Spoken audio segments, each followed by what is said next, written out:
깊은 산자락에 안긴 한국의 사찰을 찾으면 대웅전과 극락전 넘어 조용히 숨듯 자리한 작은 정각 하나를 만나게 된다. 바로 산신각이다. 산신각은 크지도 화려하지도 않지만 오랜 세월 동안 산과 사람, 신앙과 삶을 이어온 특별한 공간으로 존재해왔다. 한국인은 예로부터 산을 단순한 자연환경이 아닌 생명을 품은 신성한 존재로 여겨왔다. 산에는 보이지 않는 주인이 있으며 그 주인은 사람들의 삶을 지켜보고 보호하는 산신이라 믿었다. 이러한 신앙은 농경사회에서 더욱 깊어졌고 마을과 가정, 개인의 안녕을 기원하는 중심 신앙으로 자리 잡았다. 불교가 한반도에 전래된 이후에도 이 산신 신앙은 사라지지 않았다. 오히려 불교와 조화를 이루며 사찰 안으로 자연스럽게 스며들었다. 수행자들은 깊은 산 속에서 수행하며 자연과 함께 살아갔고 그 속에서 산을 지키는 존재에 대한 존중과 경외를 이어갔다. 그렇게 산신은 부처의 가르침을 방해하는 존재가 아니라 도량을 보호하는 수호신으로 받아들여졌다. 산신각은 바로 이러한 융합의 결과로 탄생한 공간이다. 산신각의 위치는 언제나 의미를 담고 있다. 대부분의 사찰에서 산신각은 가장 뒤쪽이나 가장 높은 곳, 산과 가장 가까운 곳에 자리한다. 이는 산신이 본래 산의 주인이라는 인식을 반영한다. 대웅전이 불법의 중심이라면 산신각은 자연과 인간이 만나는 경계선과도 같다.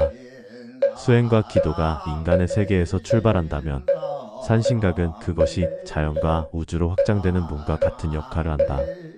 작은 목조 건물 안으로 들어서면 정면에는 산신도가 모셔져 있다. 산신도 속 산신은 대개 흰 수염을 기른 노인의 모습으로 표현된다. 옆에는 호랑이가 함께 앉아있고 뒤로는 울창한 소나무와 산봉우리가 펼쳐진다. 이 모습은 단순한 그림이 아니라 상징의 집합이다. 노인의 모습은 지혜와 자비를, 호랑이는 권위와 보호를, 소나무는 불변성과 생명력을 의미한다. 산신은 자연의 힘을 지닌 존재이면서도 인간을 따뜻하게 보살피는 수호자로 형상화된다. 불교 교리에서 산신은 부처나 보살과 같은 깨달은 존재는 아니다. 그러나 현실 세계에서 수행자와 신도를 보호하는 중요한 존재로 존중받는다. 산속에서 수행하는 스님들에게 산신은 보이지 않는 동반자이자 보호자였다. 산짐승과 자연재해, 외부의 위험으로부터 도량을 지켜주는 존재로 인식되었고 그에 대한 감사와 공경이 산신각에 담겼다. 일반 신도들에게 산신각은 더욱 친근한 공간이다. 대웅전에서 부처님께 참배한 뒤 많은 이들은 조용히 산신각으로 발걸음을 옮긴다. 그곳에서 사람들은 삶의 가장 현실적인 바람을 조심스럽게 꺼내놓는다. 가족의 건강, 자녀의 성공, 사업의 번창, 마음의 평안, 애군의 소멸 같은 소망들이 향연기와 함께 하늘로 올라간다. 산신각은 인간의 약함과 소망을 그대로 품어주는 곳이다.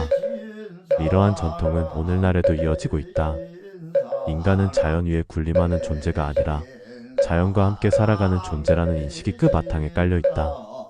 산을 존중하고 산의 기운에 감사하며 그 속에서 겸손하게 살아가려는 태도가 산신각에 스며있다. 이는 현대사회에서도 여전히 중요한 가치로 남아있다. 또한 산신각은 외래 종교인 불교가 한국 문화에 뿌리 내리는 과정에서 만들어진 독특한 산물이다. 인도에서 시작된 불교가 한반도에 들어와 토착 신앙과 만나 새로운 형태로 발전한 결과가 바로 산신각이다. 이는 한국 불교가 단순한 교리 전파를 넘어 삶과 문화 속에 깊이 스며들었음을 보여주는 증거이기도 하다. 산신각 앞에 서면 사람은 자연스럽게 고개를 숙이게 된다. 그것은 특정 신에게만 바치는 예가 아니라 산과 바람, 나무와 물, 그리고 그 속에서 살아온 모든 존재에 대한 존중의 표현이다. 작은 정각 하나에 담긴 이 마음은 수백 년 동안 이어져 왔고 지금도 조용히 사람들의 삶을 지탱하고 있다.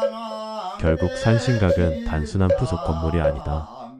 그것은 한국인의 정신문화가 응축된 공간이며 불교와 민간 신앙, 자연과 인간이 만나는 지점이다.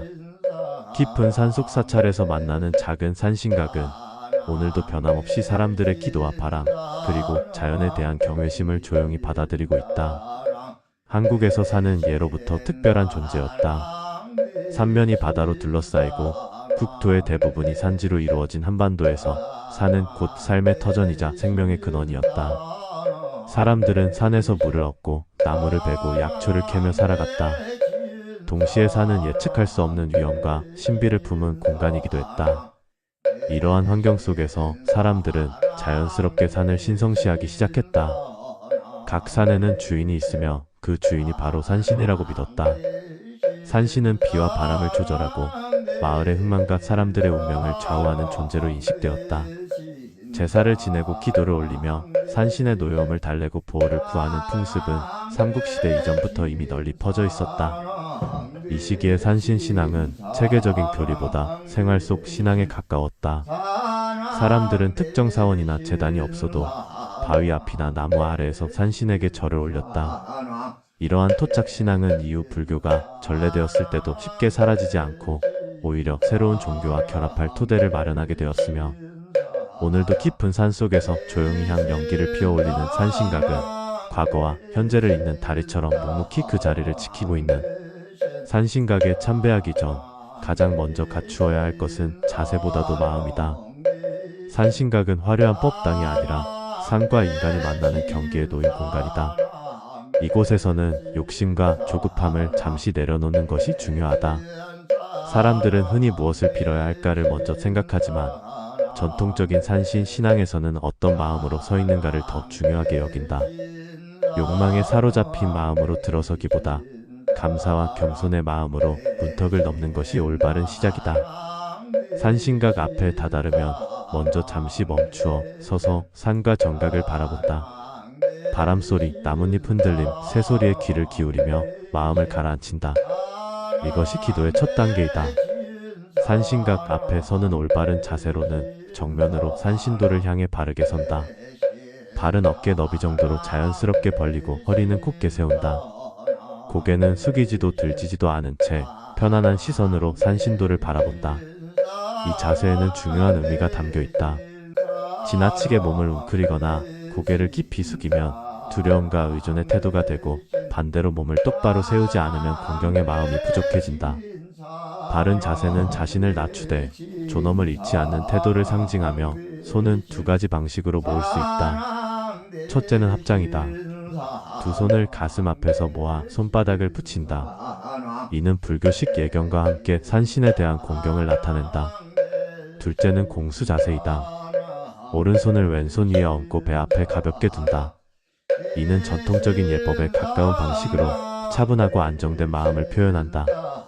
어느 방식을 택하든 중요한 것은 형식보다 정성으로 산신각에서는 보통 한 번 또는 3번 절을 올린다. 절의 횟수는 지역과 개인 신앙에 따라 다르지만 가장 일반적인 방식은 3번 절이다. 첫 번째 절은 자신을 낮추는 절이다. 자신의 부족함과 미완성을 인정하는 의미를 담는다. 두 번째 절은 감사의 절이다. 지금까지 살아온 시간, 보호받아온 삶에 대한 감사의 표현이다. 세 번째 절은 서원의 절이다. 앞으로 어떻게 살아갈 것인지 다짐하며 올리는 절이다. 절할 때는 허리를 깊이 굽히고 무릎을 천천히 바닥에 대며 이마가 땅에 닿을 정도로 숙인다. 급하게 하거나 형식적으로 하면 의미가 퇴색된다. 한 동작 한 동작에 마음을 실어 천천히 행하는 것이 바른 절이다. 절을 마친 뒤 본격적인 기도가 시작된다. 이때 가장 중요한 것은 소원의 내용과 방식이다. 산신각에서의 기도는 달라는 요구보다 맡긴다는 태도에 가깝다. 전통적으로는 다음과 같은 구조로 기도를 드린다. 먼저 본인의 거주지와 생년월일 이름까지 구하며 부족한 마음으로 이곳에 왔습니다. 를 염송한다. 이는 겸손과 진정성을 드러내는 단계이다. 다음으로 감사의 말을 전한다. 지금까지 무사히 살아온 것, 가족이 평안한 것, 하루를 살아갈 힘이 있는 것에 대해 마음속으로 감사한다. 그 다음에 소원을 말한다. 이때 소원은 지나치게 탐욕적이거나 타인을 해치는 내용이어서는 안 된다. 전통적으로 바람직한 소원은 다음과 같은 형태이다. 제가 성실히 노력할 수 있는 힘을 주소서. 올바른 길을 선택할 수 있는 지혜를 주소서. 가족이 무탈하도록 살펴주소서. 즉, 결과만을 요구하기보다 과정과 마음가짐을 함께 부탁하는 것이 바른 기도이다. 마지막으로 다짐을 한다. 게으르지 않겠습니다. 남을 해치지 않겠습니다. 바르게 살겠습니다.